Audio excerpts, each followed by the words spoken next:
My grandmother has been making couscous every week since she was in her 20s, and now she's in her 70s, meaning that she made at least 2,600 in her lifetime, and today she's making one more just for us.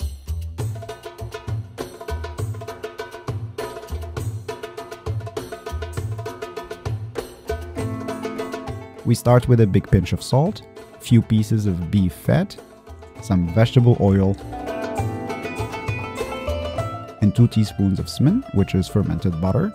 Next is turmeric, black pepper, ginger, paprika, and roughly 1 kilo or 2 pounds of beef. A touch of ras hanout, add some water, turn on the stove, and let's get it started. Add some sliced tomatoes and onions, cover it, and let it cook while we prepare a whole lot of vegetables. This is not a cook-along video. There is no real recipe here, but this is a blueprint. Grandma is cooking like she always does, and we get to watch and learn. Next is chopped parsley and cilantro. The first vegetable to go in is turnip, which all look the same to me, but my grandma started explaining how there is at least 3 types of turnip. After that, chickpeas that were soaked overnight. Then carrots.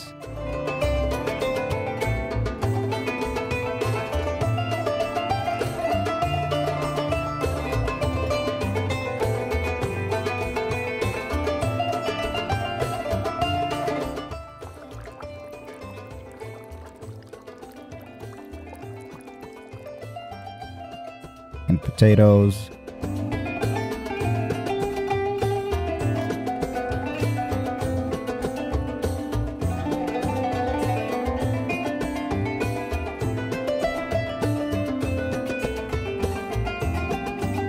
Next, throw in 1/4 of a cabbage.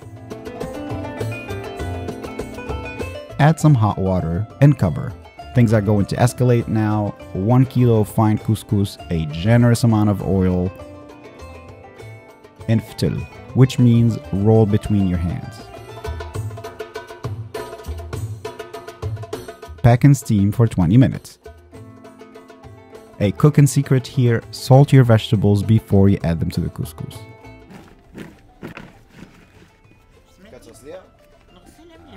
Next round, add some cold water and again ftil. What we're trying to do is separate the grains and break up all the clumps.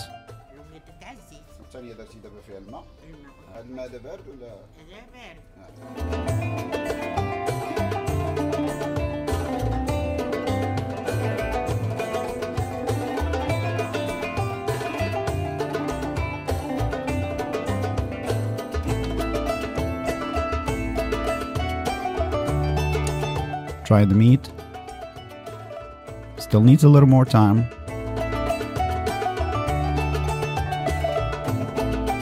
And we move on to the third round by adding more water, and you can see that the couscous is getting bigger and fluffier.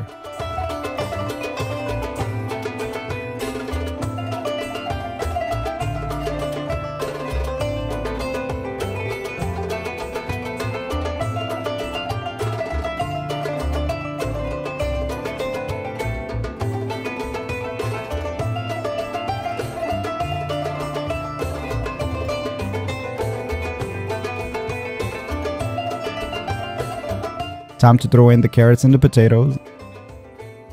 Then come back chilies, it's not your turn yet. Add 2 tablespoons of tomato paste, cover and let it cook. Fourth round, oil and then salt.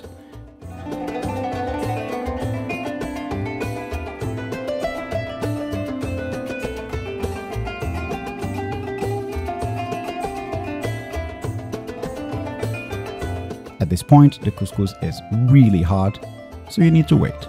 So meanwhile, add the rest of the vegetables, add a bouquet of cilantro, cover, and cook again. For the sauce, this is the time you need to reduce it enough to land all the flavors. And in Moroccan cuisine, this is the mother of all skills. You need just enough sauce, but not too little.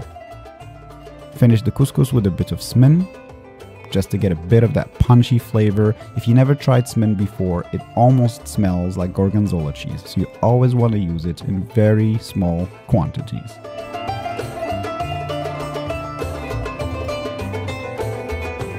Grandma is going to save 2 extra plates for the ones who are not here today, because couscous is always for everyone.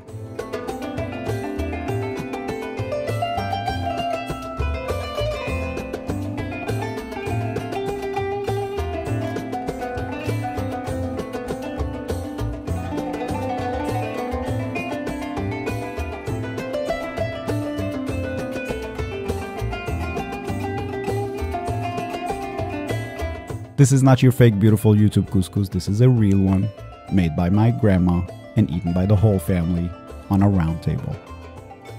Serve it with a side of lbn, buttermilk, and enjoy.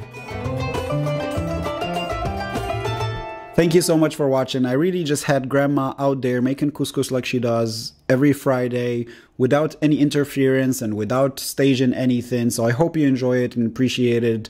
Thanks Oli, my German friend, who stood out there in a Moroccan summer day, 30+ degrees for 5 hours. It's just brutal conditions to film this, but it was a lot of fun, at least I hope. Thanks again for watching, and I'll see you next time or in another video. Take care.